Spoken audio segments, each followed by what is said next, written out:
Good evening, everyone, and welcome back to my channel. Okay, I've been offline for quite a bit, so I will wait for you guys to pick up the notification and find out that I'm already live.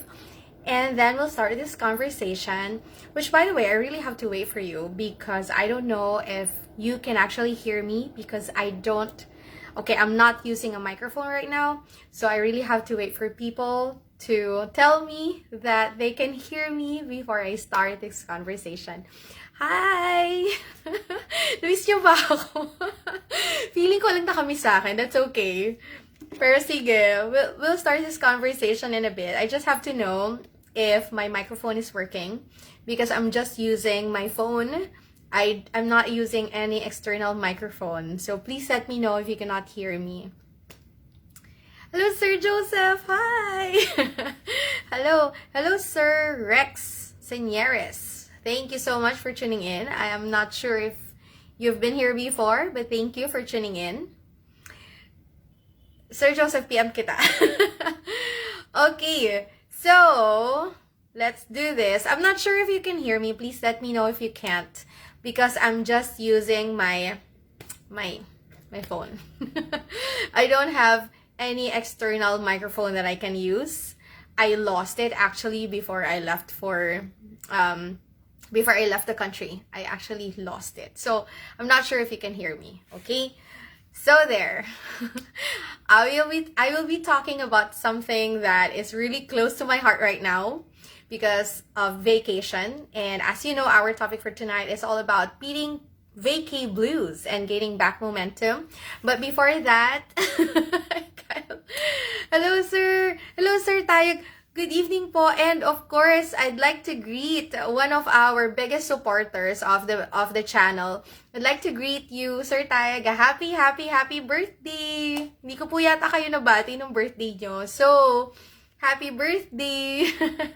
And enjoy the rest of the month. Ayan, birth month ng mga bumabati sa akin dyan sa live audience natin. And we're also greeting them a happy birthday, or should I say birth month, kasi the entire November is their birth month. So enjoy the rest of the month. Thank you, Sir Joseph. Loud and clear. Okay, pinapractice ko na kasi I was told that I will be having a physical class. I think 2 weeks from now. So yes, first ever physical or face-to-face class. As to announcement, I don't know if I can announce where it's gonna be. But yon, pinapractice ko na yung boses ko na pang live audience. Ayun. So anyway, again, let me introduce myself. I'm not sure if everyone here knows me yet. So let me greet you a good evening, or wherever you are right now. Good morning, good afternoon, good evening, whatever time zone you're in. I'm saying a happy Monday to you, whatever time zone you're in, or maybe a happy Sunday kung Sunday pa rin sa time zone ninyo. Okay, and I'm Irene. I'm a real estate broker in the Philippines. I'm also a writer and a speaker, motivational speaker. And you're here. Thank you so much for finding this channel. Maybe it found its way to you because you need to hang out a little bit, or maybe come down from a very busy day. So welcome to the channel. I'm so happy to be back because I think I've been offline for like 2 weeks. Ayun. Hi sis! You're there! Hi Liza! Thank you so much for tuning in. Sa susunod, dapat andito ka na rin Mag-podcast tayo live, no Liza? So ito naman ang klase yun nakaka-experience ng face-to-face kasi I know, right? I mean, unbelievable. Like, I received a message and then they told me na it's gonna be face-to-face. I'm like so shocked. I'm so happy. I'm so excited after 2 years of not being inside of a physical class. Yes, finally. Yes, miss you. Hello, Sir Errol. Good evening po. Okay, so a little bit of kwento. So people were like telling me, because most people already know this by now, especially the ones who have been following my posts on my official Facebook page and also on my personal Facebook page. You probably know that I traveled to Dubai okay, in the United Arab Emirates. Okay, so Dubai is one of the Emirates. Dubai is not a country. Yan, trivia. Kasi parang maraming nagsasabi sa akin, Dubai daw is a country. Dubai is not a country. It's actually an emirate. So, kaya United Arab Emirates. So, it's one of the Emirates in UAE. Ang daming nagtatanong sa akin. So, sige, kukwentuhan ko kayo. Hindi nakakatakot mag-travel sa Dubai. Kasi, first and foremost, it's not scary because I was told that most of the people there are already on their 4th shot of vaccination. In contrast with our 2 shots of vaccination, they're already on their 4th shot. So, kung meron tayong first shot and booster shot, sila doon, first shot plus 3 booster shots. So, kung tutuusin, mas nakakatakot para sa kanila na yung mga kagaya ko na 2 lang yung bakuna ay pumunta sa bansa nila, okay? Or sa emirate nila. So, it was really more scary for them than it is for me. Okay? Number 2, they are maintaining very strict health protocols. Okay, so they will ask you if you're traveling from the Philippines or from any other country, if you're flying to Dubai, they are requiring you to submit your vaccination card, and in the absence of which, you will also have to submit yourself to an RT-PCR. Okay? So, dito sa atin, yung RT-PCR is nasopharyngeal. Tama ba? Yung nagsasabi ko. Nasopharyngeal, tsaka yung sa ilong, tsaka sa bibig. Sa kanila, isa lang, sa ilong lang. So, pero RT-PCR pa rin yun. So, mabilis lang sa kanila yung results. Dito sa atin, it's 12 to 24 hours. Sa kanila, it's 4 hours. So, upon arrival, yun, itetest ka na agad nila for RT-PCR. And then, after 4 hours, you will know if you're positive or negative from COVID. So, ganun lang kabilis. And then, yeah, so there's the Expo 2020, which we weren't able to go to because it was really huge. It was a 400-hectare property. So, mahirap siyang ikutin in one day. You cannot even do that in like 1 month kasi sobrang laki niya. So, maraming events na nando doon. And I really encourage people to not only travel to Dubai or wherever, just, start planning your travel. I think that's the most important part of traveling. And I think I've also blogged several times or written several times about how badly I love traveling. I've been traveling since I was in high school, up until college, up until after college, yun yung naging work ko. So, parang umikot yung mundo ko sa traveling. So, most of my friends actually call me nomadic kasi parang wala daw akong permanent address. I'm always everywhere. Bigla lang sumusupot. Even my friends in Dubai were really shocked when I showed up in Dubai unannounced. Nobody knew that I was going there except for my sister and her team kasi we were actually there to attend an event. So, I think Cal's there. So, sa mga nasa Dubai po dyan, o sa may mga friends kayong nasa Dubai, please visit Cal Clinic. Yes, sumegway. sumegway ako ng advertisement. Ayan. So, syempre, sa mga friends natin, we have discount. So, please, come and visit the website. Come and visit the site, not the website. And kung may mga friends kayo, invite them there. Yan. So, Filipino-owned po yan because that's my sister who owns that business. So, proud tayo, syempre. Diba? Hello, Sir Kilang. Good evening po. Thank you so much for tuning in. So, ayun, ang dami kong sinabi. Okay, what did I gain from the vacation? Okay, for 2 years, we were confined in this country. Yes, in this country. Parang parang nakulong ako. Okay, so, we were confined for 2 years. The Dubai trip was like a breather from 2 years na parang lockdown on-off, na, diba? Paulit-ulit na lockdown and, a lot of things going on. The pandemic, syempre, had caused a lot of stress sa ating lahat. And I realized that, when I actually saw the airport during the time na dumating kami, buti na lang hindi ako naglupasay sa iyak. Muntik na talaga ako maiyak when I saw that it's really there. It's real. Totoo na nasa airport ako ng ibang lugar. Alam niyo yun?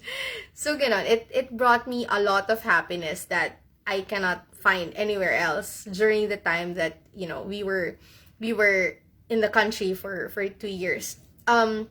As probably siguro yung mga friends ko, personal friends ko na nanonood ngayon, you know that every year parang wala yatang taon na hindi ako lumalabas ng bansa or hindi ako nagta-travel because it's really a part of my DNA. Hindi ako mapakali, in short. Hindi ako mapakali sa isang lugar. So when we traveled, it was really a breather. Parang nagkaroon ulit ako ng mas magandang perspective about life, going away from a place that is familiar to you, and then you suddenly go to a place which isn't too familiar to you. Yun, parang nagkaroon ka lang ng bigger perspective about life. But Dubai is it's like a second home to me. I lived there several years ago, for a short period of time, but I consider it also as one of my homes, aside from the Philippines. So yun. Anyway, so, dami ko na sinabi. Pero at least, 10 minutes pa lang akong nagsasalita. Anyway, so, kumusta po kayong lahat? So, if you have questions for me, don't hesitate to post them on the comment section below. I'm just really excited to have a conversation with you, or pwede rin one way, ako lang yung sasalita, makikinig lang kayo. Pwede rin, okay? But, I'll really appreciate it if you can post a comment, if you have questions, ganyan, or if you have to say something. Yan, ganyan naman yung natin eh. Ganyan naman yung purpose natin, ba't tayo nagla-live podcast. Okay.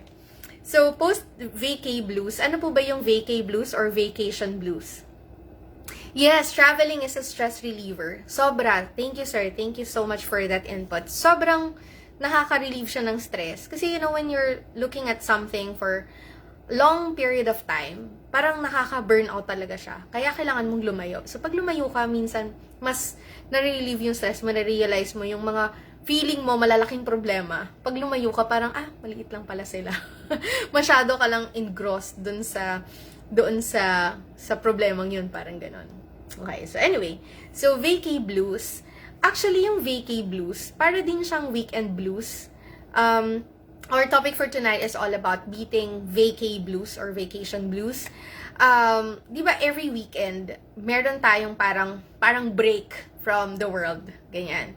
And then, when Monday comes, parang yung feeling natin is, sana Friday na ulit. So, meron tayong ganun, di ba? Meron tayong weekend blues. Meron din tayong tinatawag na vacay blues. Na parang ayaw mo nang matapos yung bakasyon mo. So, it's actually defined as a feeling of hopelessness and sadness that one feels after a vacation. So, yun yung ibig sabihin ng vacay blues or vacation blues. Hello, Kuya Tom! Thank you so much for tuning in po. Kamusta? Okay, so, bakit nagkakaroon tayo ng vacay blues? Well, exactly the point of having a vacation. Kasi, kadalasan sa atin, kailangan natin ng break. Kaya lang, dahil nga busy tayo, tapos dahil sa nangyayaring pandemic, we are not able to take a break. And especially to those who are working from home, yung stress natin, parang nagsama-sama sa isang lugar. Kaya, kapag nagbakasyon ka, di ba, dun mo marirealize na parang ang sarap palang magbakasyon, ang sarap palang humiwalay sa stress, parang ganon. Kaya pagkatapos ng bakasyon mo, meron kang parang nagkakaroon ka ng parang anxiety na sana hindi na natapos yung bakasyon mo, ganyan. Tapos nagkakaroon ka ng sadness or yung feeling na sobrang nalulungkot ka after ng vacation. So, is it a valid feeling? It is a valid feeling. Okay? Huwag ninyong iisipin na hindi valid yung feeling na nalulungkot kayo after vacation because everybody feels that way after vacation. In fact, kaya ito yung topic ko kasi sabi ko nga, after ng vacation, parang ayoko na sana siyang matapos. Kaya lang it has to end, right? That's why it's called vacation. It's not permanent, di ba? Break lang siya from the usual routine of life. And so, I have to go back to the routine. I have to go back to the usual routine of life. So, parang syempre, somehow, nakakalungkot na babalik ka na naman. Ang saya-saya kaya mag-travel, di ba? Okay, so, how do we really beat vacation blues? Ayan, sa mga nagbabalak pong magbakasyon, balikan nyo tong video na to kapag tapos na yung bakasyon ninyo, balikan niyo yung video na to para makatulong sa inyo kung paano malagpasan yung lungkot after vacation. Kasi di ba, sobrang saya mo during the vacation, tapos after ng vacation, parang bigla kang malungkot, babalik ka na naman sa stressors. Ayun. So, number 1, you have to remember that you are lucky for having the time and the opportunity and the resources to go on vacation. Not everyone has that opportunity to get out of their zones and have a vacation. So you have to remember how lucky or how fortunate or how advantaged you are. Kailangan maalala mo yun para maging thankful ka na nagkaroon ka ng vacation. Ay, grabe siya. Gumanda ba lalo? Hindi, maganda yung lighting dito. Yun. But thank you for that. Okay. Pero totoo, alam niyo, parang feeling ko, sobrang na-relax ako. Nanabanga ako. Nanabanga ako sa sobrang pagka-relax ko eh. Dahil dyan, kain ako ng kain for the past 2 weeks of my life. Ayan. Kaya feeling ko, hindi lang gumanda, kundi jumubis si ate. Ayun. Pero again, it's all because I felt relaxed during the trip. Pero syempre, may katumbas din namang stress yung pagta-travel. Kasi kagaya niyan, di ba kapag nag-travel ka, mahabang biyahe, ganyan, tapos yung mga travel documents, ang daming proseso, ayun. May stress din siya kasama. Pero mas masaya yung vacation itself, di ba? Next is, make time for transitioning back to work. Set aside a few days for this.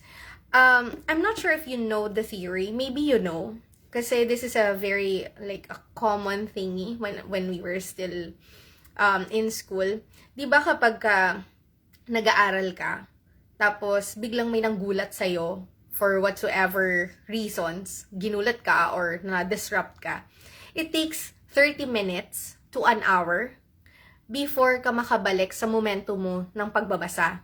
So, same lang din yun sa vacation natin. When you're out for vacation, pagbalik mo, meron kang transition period na tinatawag. So, that transition period, it can be 1 to 2 days, depende kung gaano katagal or gaano kakabilis o ka-recover from vacation.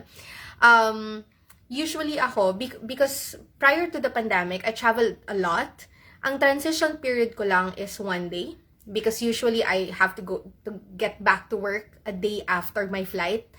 Ganun yung naging routine ng buhay ko for so many years. But, dahil nga nanibago ako, for 2 years walang, for 2 years walang travel, ito ba yung nakakatawa? Share ko lang talaga. So, 2 years akong hindi bumiyahe, diba? So, that means na medyo may mga nakalimutan akong part. So ito, natawa ako sa sarili ko. I-share ko sa inyo kasi feeling ko embarrassing moment to, pero nakakatawa siya. Hindi ko alam kung paano buksan yung door nung lavatory sa plane. Like, tinaktak ko siya. Kinatok ko. Alam mo yun? Sobrang, just kung pwede lang ako tumawa ng malakas sa tao talaga ako. Kapag naaalala ko, nahihiya ako sa sarili ko. Nakalimutan kong buksan. Nakalimutan ko kung paano buksan yung lavatory ng eroplano dahil 2 years akong hindi nakasakay ng eroplano. So, ganon. Anyway, so, going back, so, always have a time for transitioning. Okay? It can be 1 to 2 days or depende nga kung gaano kakabilis or gaano katagal makarecover from your travel. Especially kung meron kang jet lag. I'm not really affected by jet lags. I'm not affected so much. I'm not so affected by time zone differences. Basta mabilis ako mag-adjust when it comes to time zones. I think dahil nga nasanay ako dahil sa dati kong work na parang paiba-iba ng time zone. Basta pag nakita kong madilim, matutulog ako. Pag baliwanag, gigising ako, parang ganon. So, in-adjust ko nakakapag-adjust ako agad. But when it comes to traveling, you really have to have a transition period. Yun. Yun yung isa din sa mga learnings ko. Magkaroon ka ng time. And wag mong pressurein yung sarili mo mag-transition agad-agad. Okay. Ano to? Thank you, Sir Joseph. Okay. Dahil dyan, ay, siya nga pala, hindi pa pala kita ng PM. Sige, PM kita later. Next is, plan something enjoyable for you when you get back home. Okay, hindi ko yata masyadong magagawa yun. Plan something enjoyable. Kasi, syempre, after travel, may quarantine. But if you're traveling, always plan something, something enjoyable. Okay, something na ikakasaya mo pagbalik mo. Para hindi ka masyadong magkaroon ng separation anxiety from your trip. Ganon. Yan. So, plan something enjoyable for you when you get back home. It can be a date with your family. It can be probably a trip to the mall or a trip to somewhere na familiar to you or some place na magiging masaya ka. Ganyan. Okay. Ano to? Sa Pinas kasi gising ka pa sa oras ng Dubai. Alam ko yan, miss. Hapon sa Dubai, gabi na sa Pinas. Ikaw working. Grabe no, workaholic. Grabe. I'm known to be, ano ba yun? I'm known to be workaholic. I don't know why. Next. Okay, so when you're on vacation, make sure to have time for rest and relaxation. In a 2010 study, sabi ng researchers, they compared happiness before and after vacation among Dutch vacationers. They found that the only group whose happiness remained higher weeks after the trip ended were vacationers who had a very relaxed holiday. Okay, so dapat kahit nasa vacation kayo, meron pa ring time for rest and relaxation. Okay, kasi minsan kapag nasa bakasyon tayo, alam niyo yung lagi kayong naglalakwatch. Like yung ginawa talaga namin. Parang araw-araw nasa labas kami. Wala talagang time magpahinga. Kasi nga, parang sayang ng time kung itutulog mo. Parang ganon. So, lalo na ako, kahit gabi, nag-hangout ako with my friends who are also based in Dubai. So, ang hirap talaga magkaroon ng rest and relaxation. So, dapat talaga, when you're on vacation, you still have to find time to rest. Okay? Next is spend time and reconnect with friends and family once you come back from vacation. Also, document and share your memories with others. I think I pretty much shared a lot of pictures sa personal Facebook page ko and then dito sa official na Facebook page ko. So, kung gusto ninyong mag-relax, ganyan, take a break from the Manila traffic or take a break from the usual things that you see around you, pwede ninyong i-visit yung mga pictures na pinost ko sa Instagram and dito sa Facebook para somehow parang makapag-travel kayo without necessarily traveling. I also posted videos of the streets in Dubai habang nagta-travel kami from one place to another. Just to give you a glimpse of, how it looks like outside, ganyan. Kasi, yung feeling ko? Feeling ko, dahil nga 2 years akong stuck, parang feeling ko galing ako sa kuweba. Yung ganong feeling. So, yun. So, kung gusto niyo ng break, gusto niyo makakita ng ibang kalsada, ayun, visit niyo yung channel ko. Marami akong pinost na mga videos there. Next is also if you are anxious because you're back to work or you're back to your base, you can clean, you can reorganize your space. For me, it's particularly effective. Hindi ko alam kung effective sa inyo, but you can also try. What I usually do is I reorganize the stuff that I have in my space or maybe in my room or even in my closet. Inaalis ko yung mga damit ko. Iniiba-iba ko ng arrangement, ganyan. But I usually arrange by colors and by purpose. Yun. So, basta may dapat akong gawin pagkatapos ng trip para ma-shift ko ulit yung utak ko na andito ka na ulit sa real world. Parang gano'n. Ito yung buhay mo, girl. Kailangan mo nang bumalik sa reality. So, that's what I usually do para maka-adjust ulit ako sa life, sa real life ko. Kasi usually, I don't just go on, this is the longest break I had so far, I think, for the past couple of years. But when I was still working in different countries, parang ang pinakamahaba kong mga trips is may 2 months, may 3 months. So, pagbalik ko ng Pinas, parang nasashock ulit ako kung anong ganap sa buhay. Minsan din, meron akong deployment like 1 week lang. So, ang hirap mag-adjust ulit. So, kailangan mo talaga may gawin para parang mindset mo ulit yung sarili mo that you're back to where you're back to your base, or you're back to where you're really living in. Yan. Para maset mo lang na andyan ka na ulit. Reality mo na to. Okay? Also, I have to remind you na don't be too strict with your routines. Kasi, di ba, before your vacation, meron kang routines. So, if you cannot just easily slip into that routine again, don't pressure yourself too much. Kasi, again, give yourself time to recharge or recover from your vacation. Kasi may mga iba talaga na nagkakaroon ng separation anxiety sa bakasyon nila. Okay? And of course, kapag nag-vacation tayo, nare-refresh, nare-relax, so whatever ideas that you came up with during your vacation, make sure na some of those ideas magamit ninyo. Kasi kaya kayo nagbakasyon, 'di ba? Para magkaroon ka ng, better perspectives about life, maging relax ka, maging fresh ka, ganyan. So, kung meron kayong mga ideas during your vacation na pwede ninyong gamitin in your real life after vacation, yun. So, use them kasi sayang naman, 'di ba? So, yun yung sinashare ko din sa friends ko na each time I'm getting out of, I'm getting out of my comfort zone, I realize na mas marami akong ideas. Yun, because I'm not much of a creative person. I'm more of a logical person. Yung sinasabi nila na more of mind than heart. So that's the person I am.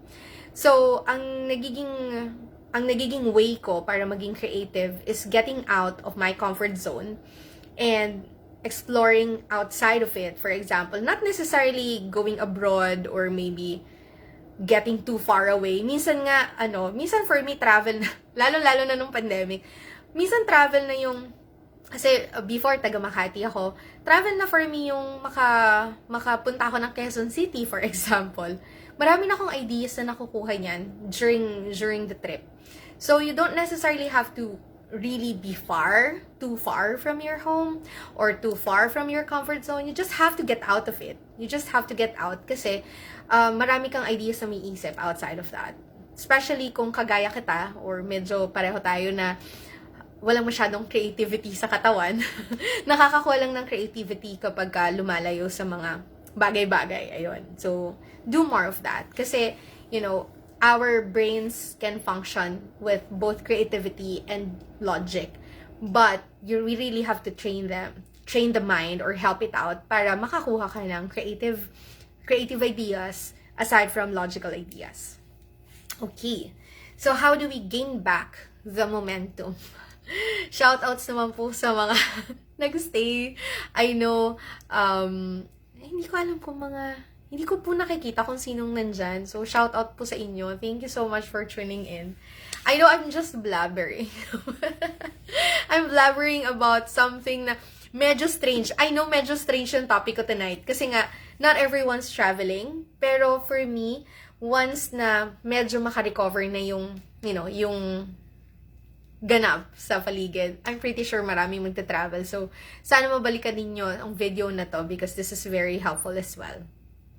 I was told, by the way, na marami ng local or domestic areas or domestic locations that we can travel to.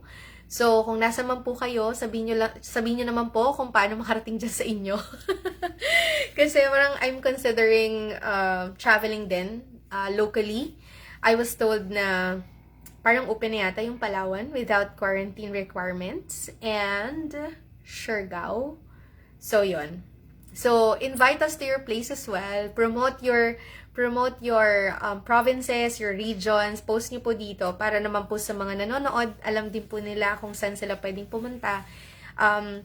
Kahit dito po sa ating kahit dito po sa atin locally. Kasi, it's always good to take a break. Okay. So, how do we gain back momentum? So, syempre, nakapagpahinga ka na, nakapag-recharge ka na, tapos na yung bakasyon mo. Now, how do you get back to work? Paano ka babalik sa trabaho mo? Well, number 1, reassess your goals. What are your priorities? Ano ba yung immediate na kailangan mo? Ano ba yung short-term goals mo? Ano ba yung long-term goals mo? So, for me, for example, my short-term goal is to transition myself back to work because I've been out for quite some time. Yun. So, yun yung priority ko. So, you just have to reassess your goals. What are the things that you have to do first? And ano yung pinaka-priority? Ano yung pinaka-urgent na kailangan mong gawin once you're back? Of course, a reminder, time management. You have to manage your time. Kasi when you're on vacation, nobody really cares so much about time. Diba? Kapag nasa bakasyon, parang, natawa nga ako kasi parang wala talaga nag-check ng watch nila. Like, we missed so many meals just because nobody really cares about time. Like, marirealize ko na lang, hala, 5 p.m. na, hindi pa tayo nagla-lunch. Yung panay lang ang lakwatsa. So, nawawalan ka talaga ng sense of time. So, when you're back to your work or to your real life, please make sure to manage your time. Check the time. Anong oras na? Bumalik ka sa, somehow, paunti-unti bumalik ka sa routine mo. Kung 6 a.m. gumigising ka, 7 a.m. nagbe-breakfast ka, start doing it again para hindi ka naman mawala sa totoong buhay, ganyan. So, ang sarap makinig sa kwento nyo. Parang papunta na po kayo dito sa Palawan. PM ko po guideline. Shoutout sa mga taga Puerto Princesa. Ma'am! Oo nga, Puerto Princesa. Hello, Ma'am Charm. Thank you so much for tuning in. Sabi nga po nila, yung Palawan daw, yung Palawan daw open na. A lot of my friends are inviting me to Palawan. So, daw kami, ano ba tawag doon? Group tour? Hindi ko na nga alam yung mga terms. OMG, ang tagal ko na talaga hindi nagta-travel. So, yun, group travel to Palawan. Ma'am, I'll really appreciate it. Thank you po sa pag-share. Ayun. So, time management. So, kailangan talaga maalala natin yung oras, kung kailan ka dapat kumain, kailan ka dapat maligo. Kasi syempre, babalik ka nga sa totoong buhay. So, time management. Also, ayun. Paano pronounce mo? Coron, no? Coron. Okay. That's mabilis. Kasi in Bicol, coron means kaldero yata. I'm not sure. If I'm not mistaken, yung coron means kaldero. So, pero sa Palawan, it's coron, I think. Mabilis. Yung pronunciation ko may problema. Today. Okay, ayun. So, sa mga nanonood po, Coron, Palawan is now open for travel. Yan. So, i-announce ko na naman yan sa mga friendships na mga gustong lumipad papuntang Coron. Okay, another way to gain back your momentum is to focus on smaller projects. Smaller projects like, I don't know what smaller projects are. Actually, hindi ko alam kung ano yung mga smaller projects ko, personally. But yes, for example, gusto mo lang i-reorganize yung closet mo, ganyan. So, magkaroon ka lang ulit ng mga wins. Ayan, yung mga wins mo para makabalik ka sa dati mong life. Ayan. Next is to come back to work midweek, then you only have a couple of days to work for the week. Hindi ko alam kung applicable to sa inyong lahat, but mas maganda kasi kung babalik ka hindi Monday. Dapat babalik ka at least around Wednesday para konti lang yung araw ng work. Kasi at least hindi ka masyadong magulat na 5 working days ulit yung kailangan mong tapusin. So, baka magkaroon ka nga ng shock somehow. So, if applicable, you can go back to work like maybe Wednesday, maybe Tuesday, at least buwasan ng isang araw. Buwasan ng Monday, di ba? Usually Monday is the heaviest day of the week. So, yun. Next is, again, go easy on yourself. Do not force yourself to, go back to your previous life ng ganun-ganun lang. Again, please give yourself some time to adjust again to your normal life. And of course, remove the distractions. Tanggalin muna yung mga distractions, ganyan. Kasi yung mga distractions, alam naman natin yan. Distractions are disruptions. Kapag na-distract ka, nasisira yung mindsetting mo, nasisira yung mga goals mo, ganyan. So, as much as possible, avoid natin yung distractions natin. Okay? And of course, take a break when you need to do it. Okay? When you need to do so. Again, don't pressure yourself to go back to work ng ganun-ganun lang. Kasi nga, again, yung momentum natin, it takes time to build it up again. So, always remember that, having a vacation, kaya ka nagbakasyon kasi you wanna recharge, you wanna have some peace of mind, you wanna have some fresh ideas, and going back to something and pressuring yourself to do so means that you just be the purpose of having a vacation. So don't pressure yourself. So kung hanggang kaya nyo chill muna, chill hanggang sa unti-unti makabalik kayo sa normal na routine ng daily life nyo until makapagbakasyon ka na ulit. Ayun, so hopefully I was able to share some insights on how to gain your momentum after your vacation. And I hope that I was able to uplift your mood somehow by the things that I shared on my page. See, I know it can be stressful, just thinking about what's going on around us, yung pandemic. Ayun, yung perspective ko naman, it actually changed when I talked to my dad. Kasi sabi ko, isn't it scary for us to be traveling, ganyan. And then my dad said it perfectly, that we cannot forever live in fear. Parang kung lagi lang tayong natatakot, paano kung abutin pa ng 10 years yung pandemic? How about this way? Let's equip ourselves, alagaan natin sarili natin, let's get vaccinated. We do the proper health protocols, let's take care of ourselves, and then we still continue doing whatever we want to do, without risking our lives naman, syempre. So ganon. So for the past couple of years, since last year actually, before getting vaccinated, I was really taking care of myself more than I ever did in the past 30 plus years of my life. Because I was really scared na magkasakit kasi I'm not only compromising myself if I do that, I'm also compromising everybody else around me. So the trick is, or the strategy is, to take care of yourself. To not compromise yourself in any way. Para yung mga tao sa paligid mo, hindi rin sila ma-compromise. Kasi kagaya niyan, gusto kong mag-travel. Kung nagkasakit ako, syempre hindi ko yun magagawa. And of course, I won't be able to spend some time with my family, with my friends. Something that I learned during my trip, it feels so good to live a normal life again. I felt it in Dubai. Parang nakita ko ulit yung mga tao, nagbebeso-beso sila, nagyayakapan sila. Alam niyo yun? That feeling na, ganito tayo dati. And we will never know when we will be able to go back to that life if hindi po tayo magtutulungan. So, yun yung sinasabi ko. I'm not saying na magyakapan ulit tayo. Kasi alam ko, social distancing and stuff. But the thing is, we really have to give our contribution. Dapat mag-contribute tayo na lahat tayo maging okay, lahat tayo maging healthy, so that everybody else will do the same thing as well. We can't force everyone to do it. We cannot carpet the world. Yes, that's true. But we can influence people to do the same. I'm still appealing to people about vaccinations. If you can't get vaccinated, at least be healthy. Alam niyo yun?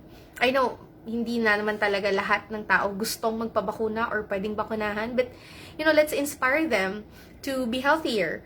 Ako personally, let me share this with you. I have my oral vitamins. I also have my IV na pinapasaksa ko na diretso sa katawan ko para sure na wala akong nami-miss out na kahit na anong nutrients. Ganon.